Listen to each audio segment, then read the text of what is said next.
সংঘাত এড়াতে কূটনৈতিক আলোচনা চললেও যুক্তরাষ্ট্রের সঙ্গে এখনই কোনো চুক্তি সম্ভব নয় বলে জানিয়েছেন ইরান। শুক্রবার মধ্যস্থতাকারী পাকিস্তান ও কাতারের প্রতিনিধিদের সঙ্গে বৈঠকের পর কথা জানায় তেহরান। এদিকে ইরানকে ইউরেনিয়াম শূন্য করতে ফের হুমকি দিয়েছেন মার্কিন প্রেসিডেন্ট ডোনাল্ড ট্রাম্প।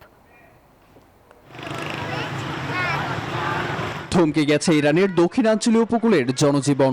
সমুদ্রে মার্কিন অর্থনৈতিক অবরোধ যেন কফিনের পেরেকের মতোই গেঁথে গেছে সমুদ্র নির্ভর ইরানিদের জীবনে। পারস্য উপসাগর ও হরমুজ প্রণালীর এই অচল অবস্থার সরাসরি প্রভাব পড়েছে সাধারণ মানুষের উপর। যুদ্ধ এড়াতে যুক্তরাষ্ট্রের দাবি মেনে সমৃদ্ধ ইউরেনিয়াম ত্যাগ করাই একমাত্র পথ তেহরানের। এমন সমীকরণ নিয়েই আন্তর্জাতিক অঙ্গনে চলছে জোরদার দরবার। সংকট নিরসনে মধ্যস্থতা করছেন পাকিস্তানের সেনাপ্রধান জেনারেল আসিম মুনির। আলোচনায় মিত্র হিসেবে সামিল হয়েছে কাতারও।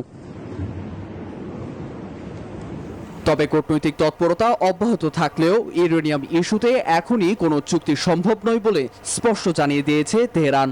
ইরানের পররাষ্ট্র মন্ত্রণালয়ের মুখপাত্র ইসমাইল বাঘাই জানান, মার্কিন নিষেধাজ্ঞা পুরোপুরি প্রত্যাহার এবং জব্দকৃত ইরানি অর্থ ফেরত না দেয়া পর্যন্ত নিজেদের অবস্থানে অনড় থাকবে তারা।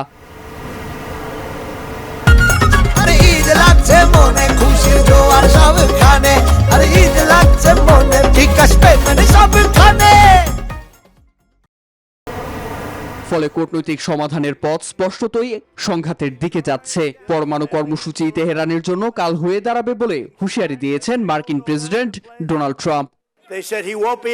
ইরানের কোনো পারমাণবিক অস্ত্র থাকবে না। খুব শীঘ্রই এই বিষয়টির চূড়ান্ত নিষ্পত্তি হবে। তাদের সব ইউরেনিয়াম জব্দ করা হবে।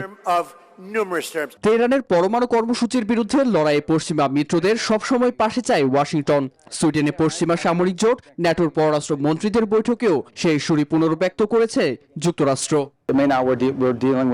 খুবই একঘেয়ে একদল মানুষের সঙ্গে আলোচনা চলছে। মার্কিন প্রেসিডেন্ট স্পষ্ট করে বলেছেন, এবার যদি তেহরান চুক্তি না করে তবে আমাদের সামনে বিকল্প পথ খোলাই রয়েছে। জাতিসংঘ মহাসচিব অ্যান্টনিও গুতেরেস জানান, যুক্তরাষ্ট্রের বাড়তি ও একপেশে দাবি এই সমঝোতার পথে সবচেয়ে বড় বাধা। নীরব দাস, নিউজ 24।